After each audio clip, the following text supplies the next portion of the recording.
Hey guys, today I'm gonna show you Samsung Galaxy S25 Ultra ringtone and provide full guide. So at first open settings, click on sound and vibration, then showing it to ringtone option. Click on to ringtone, so you just easily change any ringtone from suggest Galaxy ringtone, Samsung brand sound, or if you want to add your own ringtone.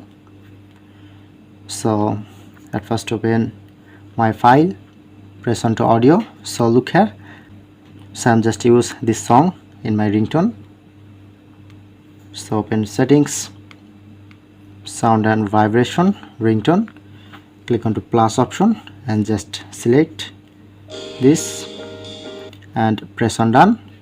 Then successfully set this. Okay, or if you want to change notification sound and call vibration